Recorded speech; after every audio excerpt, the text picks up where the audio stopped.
They are on. Yeah, I can actually fact you. Let's give some facts. Bezalel Smotrich has said very clearly the hostages are not the priority. You're not the representative of the fact, settlements Mehdi minister. Hasan. Can I speak without being interrupted? Let him speak, Jonathan. You had a chance. Jonathan, he You was had a quiet. chance for your propaganda. I didn't interrupt you. Was quiet. I will interrupt you for the next 20 minutes. Jonathan, he allowed you to speak without interruption. Let Mehdi do the same. Fine. You could come back in and lie again in a moment. I'll give the facts to the viewers. The finance minister, Bezalel Smotrich, said very clearly that the hostages are not the priority. Ben-Gvir has said a similar line. Orit Struk, the settlements minister, said recently, we have to go into every area, even if the hostages die, even if they're unsafe, we have to do it. They have made that very clear. Gallant, the former defense minister, said Netanyahu was sacrificing the hostages. In today's video, Mehdi Hasan absolutely destroys Jonathan Conricus in a heated debate about Israel and Hamas on Piers Morgan. Calm but relentless, Mehdi Hasan pressed Jonathan Conricus on Israel's bombing of civilians, the blockade on Gaza, and the human cost of this war. Every time Conricus tried to spin or deflect, Mehdi Hasan came back with cold, hard facts that left him cornered and scrambling. So let's dive in and watch how Mehdi Hasan shuts down Jonathan Conricus in this heated debate on the Piers Morgan show. The hostages' families went to the homes of the Israeli cabinet just 9 days ago. They protested outside the government's homes and said, you are sacrificing our children on the altar of eternal war. Those are the words of the hostages' families, not the former IDF spokesman, Piers, who you brought on to lie on behalf of the Israeli military. So many lies he told there in that statement that he just gave this long rant. He doesn't want me to speak now, obviously, because the fact checks will hurt him. Again and again, they have said the hostages are not the priority. And this idea of fringe figures, as you said, Piers, Bezalel Smotrich is the finance minister. He said in May of this year, we are disassembling Gaza. We are turning it into piles of rubble. We are destroying the Gaza Strip. We are there to conquer, cleanse, and remain. Those are the words of Smotrich. By the way, on the same day, Piers, Benjamin Netanyahu, the prime minister, put out a tweet saying, Bezalel, you have spoken the truth. You show leadership. So this is the entire government. It's not just the entire government. It's the country. A majority of Israelis say they want Palestinians expelled from the Gaza Strip, according to every poll. This is not a fringe view. This is the Israeli government. This is Israeli society. And for Jonathan to say, I'm in the Hamas camp, come on, Jonathan, get some new lines. I'm not in the Hamas camp. I've never defended Hamas on this show once. Piers knows that. Although you come on this show to defend an Israeli military you were part of and spokesman for. You were part of an Israeli military that's being investigated at the ICJ for genocide. You're part of an Israeli military that was indicted at the International Criminal Court for war crimes and crimes against humanity. You're part of an Israeli military that the International Association of Genocide Scholars have said is a genocide. You're part of a military. You're part of a military that's being investigated by international courts. You're part of a military. Well, I think, okay, let me jump in. No, hold on, I'm finishing my point, Piers. Jonathan, let him finish and I'll come to you. You're part of a military that has been investigated for sexual violence and rape against Palestinians. Did that happen on your watch? Did you sign off on what the UN says is sexual and gender-based violence? Let me ask Jonathan a question.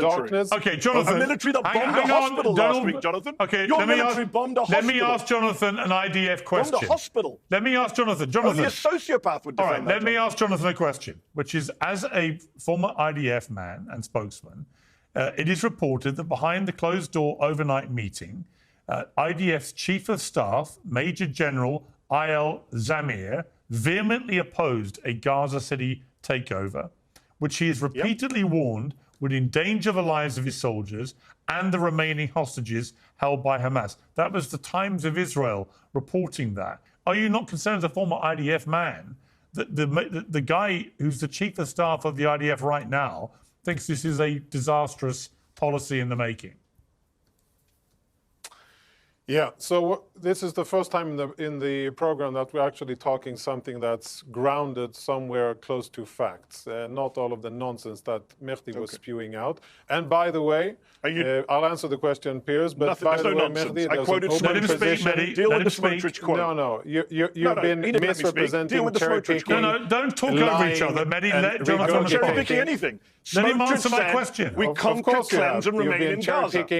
No, that's the factual quote. Right, please let him answer my question. Which Netanyahu agreed with. All right, Jonathan, answer my question, please. Now let's be clear. Israel's government ministers aren't speaking in slips of the tongue. Finance Minister Bezalel Smotrich really did say we are disassembling Gaza, conquer, cleanse, and remain. and Netanyahu openly praised him for it. That isn't fringe rhetoric. That's the ruling coalition's platform. And recent polls inside Israel show over 60% of Israelis support the permanent expulsion of Palestinians from Gaza. That's not exaggeration. That's data from Israel's own research institutes. And then there's the international picture. The International Court of Justice has already found it plausible that Israel is committing genocide in Gaza, ordering provisional measures to prevent further atrocities. The International Criminal Court has been investigating Israeli officials for war crimes for years, alongside Hamas. And it's not just anti-Israel activists saying this. It's global human rights organizations like Amnesty International and Human Rights Watch, both of which have documented systematic apartheid and war crimes. Even Israel's own military chief has expressed alarm. Just as Mehdi Hasan pointed out, reporting from the Times of Israel confirmed that IDF Chief of Staff Herzi Halevi opposed a full Gaza city takeover, warning it would put soldiers and hostages in greater danger. That's not deflect. It doesn't erase what's already documented. Attacks on hospitals, schools, and refugee camps that killed thousands of civilians. The UN, Doctors Without Borders, and multiple independent journalists have all confirmed these strikes happened. I'll answer the question. So, Lieutenant General Eyal Zamir is an excellent officer. He's the Chief of Staff of the IDF, and he's been leading the IDF with quite significant successes against Hezbollah, against the Iranians, and he is leading the IDF in our war, our very just war against Hamas. I'm very happy that there's a debate and that's an ongoing discussion between the military echelon and the democratically elected echelon in Israel. I'm not so happy that it's out in the open, but I am aware that it's happening.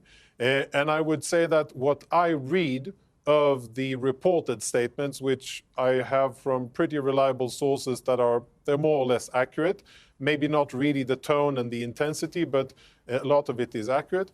What I read is that the military, very correctly, is asking of the government, what is the end state here? And government, please tell me what you intend for things to happen once we actually go in and fight Hamas and kill them in their tunnels and take out the remaining parts of the leadership and actually get the military part of the job done. And I think that's a very good point made by the IDF, because that is clarity that is needed. And until that is said and stipulated by the government, I think that it's good that the IDF, as a military in a democracy, is telling the elected democratic leadership that, well, I will execute the orders that you give me. Here are the consequences, and I wish for you to tell me what the desired strategic end state is. And that's exactly what a military is supposed to do in combat. And I think that now the ball is in the court of the government, where they will have to stipulate clearly and to a certain extent persuade the military and everybody serving. Well, again, it's been reported what exactly the end goal is. All right, it's been reported again by the Times of Israel that during this 6-hour Israeli Security Cabinet hearing last night, that Netanyahu rejected the general's push to hold a vote over the current ceasefire deal on the table, which could see half of living hostages freed and lay the groundwork for a permanent end to the war. Now, Mehdi, what is also emerging is that there is a belief by Netanyahu that the reason he is being so gung-ho about continuing with this is that President Trump has urged him to finish the war in Gaza with full force. What should we read into that?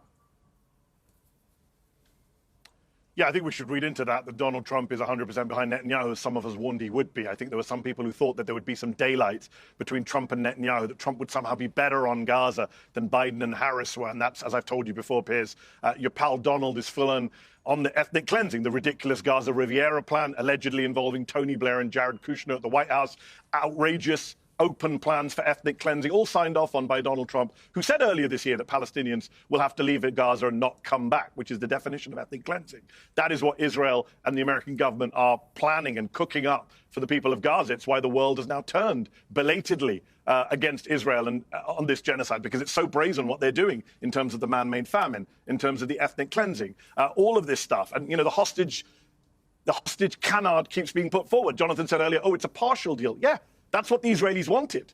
The great irony is Hamas wanted a permanent deal, all the hostages for an end to the war. Netanyahu said no, partial deal. Hamas agreed to that too, so they keep moving the goalposts because he doesn't want to end the war, Piers. Matthew Miller, Biden's former State Department spokesman, said recently that when he spoke to Netanyahu last year, Netanyahu said openly, we're going to be fighting for decades. Mehdi Hasan's point about ethnic cleansing isn't rhetoric, it's documented. Netanyahu himself has repeatedly backed ministers like Smotrich and Ben-Gvir who explicitly talk about cleansing Gaza and preventing Palestinians from returning if expelled.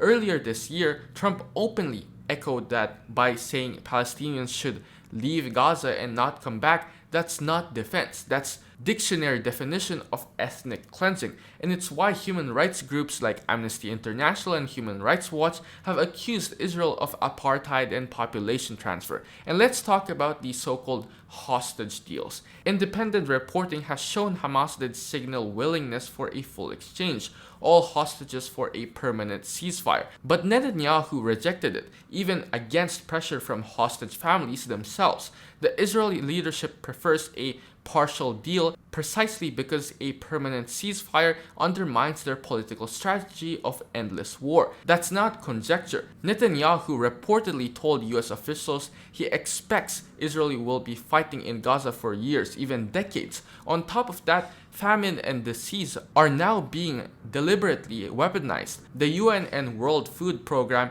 have both said Israel's blockade has created the worst humanitarian crisis in decades, with children literally dying of starvation. That isn't collateral damage, it's policy. He wants this war to continue for his own reasons, for the ideological reasons of his cabinet allies. And the military, the Israeli military has now come to its senses saying, this is not helping. This is the same Israeli military that has committed multiple war crimes. I mean, Jonathan talked earlier about, what the purpose of combat is. He said he was a proud IDF man. He's proudly part of a military that last week bombed a hospital not once, but twice. A double tap strike, according to CNN, triple tap strike, killing emergency responders, journalists, aid workers in front of our eyes. That is his glorious military. It's an Israeli military which, according to Nick Maynard, Piers, who you know, British doctor, I interviewed him last month, he said he treated Palestinian teenagers in his hospital in Gaza over the summer who were shot in the testicles, multiple children shot in the testicles by Jonathan's military, the same military that killed 15 paramedics in April, they were shot and then by just Hamas, buried them with their ambulances in the sand. They were buried in the sand by the Israeli military in April. They lied, the Israelis. They said, the lights were off. We didn't know who they were. Hamas were firing. Turned out all to be a lie. You know what the Israelis did, Piers? They fired the deputy commander. That's it. Nobody went to prison. No one was charged. They murdered 15 people. That's the military that Jonathan's come to defend. The most immoral military right now in the world that is bombing hospitals in front of our eyes. Jonathan? Yeah, it's it's various levels of ridiculous. But listen, Mehdi, there's been a job opening. Israel finally got rid of Abu Ubaidah, a very prolific and well-to-do Hamas You've really got to get better with your Hamas propaganda. You're a racist, small man. genocidal, war criminal. Man. You support war criminals. Well, you're trying to put a target on me? Are you and Elon Levy trying to put a target on me? Are you trying to put a target on me? You keep saying I'm Hamas, and you support killing Hamas. You've done it with Elon, and it won't work with me, little Mehdi. Little Mehdi, you've done that shtick with Elon, it doesn't impress me. But I'm telling you is that if you improve your Arabic just a bit, you keep saying I'm Hamas based on nothing. If you improve your Arabic just a bit, I think you are well on track to become a very prolific spokesperson for your Hamas. Troops engaged in sexual violence against Palestinian women. Abu Ubaidah. You're being investigated in the International Criminal Court. Independent investigations, not just from Palestinian sources, but from groups like Amnesty International, Human Rights Watch, and the UN Human Rights Council, have documented repeated Israeli double tap and triple tap strikes. These aren't accidents, they're deliberate tactics where the IDF bombs a target, waits for medics and journalists to arrive, and then bombs them again. That's how you end up with piles of dead paramedics and reporters, like we saw earlier this year in Gaza. That's a textbook war crime under international law. And Mehdi Hasan's point about teenagers being shot in the groin, sadly there's evidence for that too. Doctors Without Borders has treated dozens of children in Gaza who were hit in what can only be described as punitive targeting. This isn't random crossfire. The wounds tell you the shooters knew exactly what they were doing. Then there's the issue of accountability, or the lack of it. When IDF soldiers killed 15 paramedics and buried them with their ambulance back in April, what happened? One deputy commander was quietly dismissed. That's it. No trial, no prison sentence, no real justice. Imagine if any other military buried aid workers alive with their vehicles. The world would call it barbarism. With Israel, it's just brushed aside as fog of war.